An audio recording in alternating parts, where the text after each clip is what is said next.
il faut imaginer une espèce de monade dans un endroit où il y aurait plein de monades. On ne le dit pas du tout, mais c'est comme ça que nous, on se l'est un peu figuré. Donc nous, on fait partie de cette espèce de globe, qui pourrait être la Terre ou autre chose. Et il y a cette petite monade qui traîne, qui est un royaume où il n'y a pas de soleil.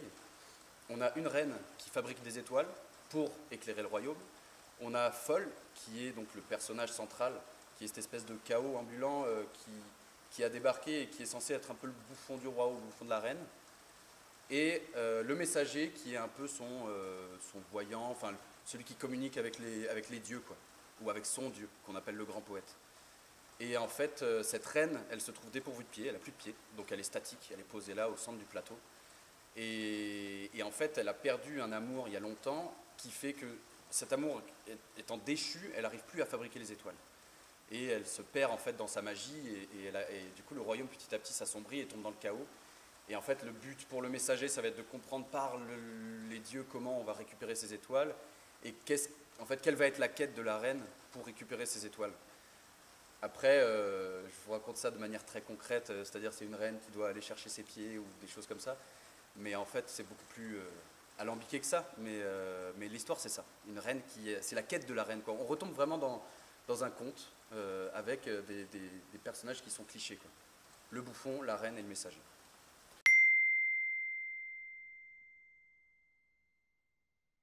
C'est un peu handicapant.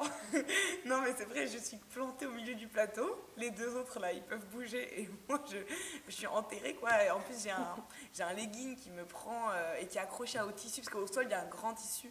Et donc, ouais, vraiment, je suis assez limitée. Après, il y a un moment donné où je tombe au sol. Je peux un peu ramper sur le sol, mais enfin, concrètement, je peux pas beaucoup bouger. Et en même temps, ça oblige à avoir une précision. Et d'ailleurs, Marion, elle travaille beaucoup là-dessus, que ce soit pour moi ou pour les garçons, sur des gestes très précis, un peu manga. Enfin, ouais, ça oblige à être précis et être bien centré, quoi, bien ancré.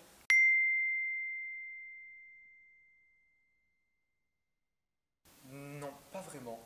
C'est pas.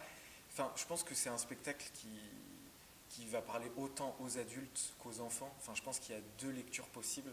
C'est vrai que c'est un univers très, très fantastique qui se lie à l'univers de la fable. Et je pense que vraiment que, à la fois comme les enfants et comme les adultes, il y a deux lectures.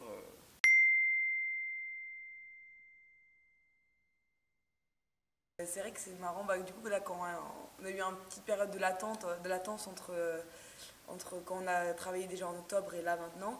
Et il y a beaucoup plus de musique en fait maintenant qu'avant. Il y a Léopold qui joue du saxophone. Donc c'est super beau parce que c'est un instrument qui a un son magnifique. Et donc ça rajoute aussi une dimension, je trouve, poétique. Et puis il y a aussi des moments chantés. On va chanter.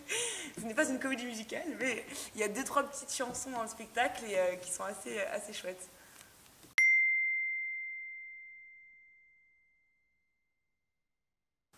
Ouais, bah, c'est vrai que Marion, c'est quelqu'un qui parle très peu d'actualité, en général, dans ses textes. C'est pour ça, justement, qu'elle poétise, c'est parce qu'elle n'aime pas prendre des sujets actuels. Et en même temps, plus on le fait, plus on se rend compte dans ce qu'elle écrit, ça parle de liberté, effectivement, ça parle de retrouver la lumière, ça parle d'un royaume étriqué, on est enfermé sur une espèce de petit drap, on a peu de place, et donc il y a cette espèce de chute dans le sombre et effectivement dans l'obscurantisme, comme tu dis, qu'ils essayent d'éviter à tout prix, notamment le messager qui a une peur folle en fait de tomber dans l'oubli et de plus avoir rien à faire. Et oui, je pense que ça parle aussi d'une quête tout simplement. Enfin, c'est une fable, donc il y a comme une espèce de morale que même nous on n'a pas encore chopé, mais il y a un truc comme ça où effectivement on cherche à sortir des ténèbres et à récupérer la lumière, quoi.